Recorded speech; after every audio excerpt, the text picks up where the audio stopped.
پہاڑی زبان میں اپڈیٹ سنیے۔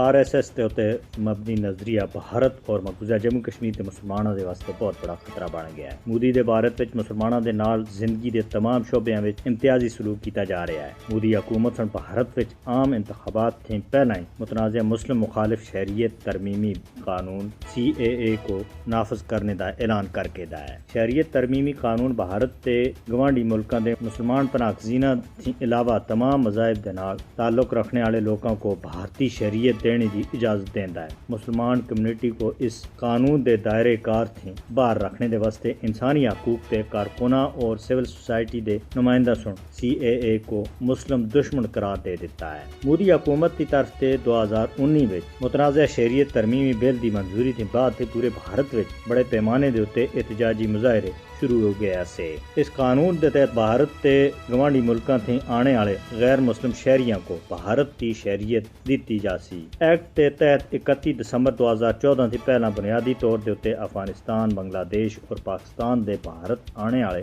ہندوؤں، پارسیاں، سکھاں، بدھ مت اور جین مت تے مننے والیاں اور عیسائیوں کو شہریت کا اہل قرار دے دتا گیا ہے۔ فروری 2020 وچ بھارتی دارالحکومت نئی دہلی وچ احتجاج دے وچکار تشدد پھٹ پیا، جس کے بعد کئی دنوں دے مسلم کش فسادات دے وچکار 53 لوگ مارے گئے سے، جنہاں وچ اکثریت مسلمانوں دی سی۔ CAA ایک ایسے وقت وچ بھارت وچ نافذ کیتا گیا جد ہندوتوا BJP مسلسل 3 مرتبہ برسر اقتدار آنے دے واسطے کچھ ہفتے بعد انتخابات وچ حصہ لے رہی سی۔ مسلم تنظیمیں سن CAA دے نفاذ دے اتے سخت تنقید کردے ہوئے شہریت ترمیمی بل اور national register of citizen act دونوں متنازع قوانین کو مسلم دشمن قرار دیتا ہے۔ مودی دے دور اقتدار وچ بھارت وچ مسلم مخالف جذبات وچ خوفناک واضح ہوا ہے۔ 2014 وچ جد تھے مودی سن بھارتی وزیر اعظم دا عہدہ سنبھالیا ہے، بھارت وچ مسلمانوں دے خلاف حملیاں وچ بے پناہ واضح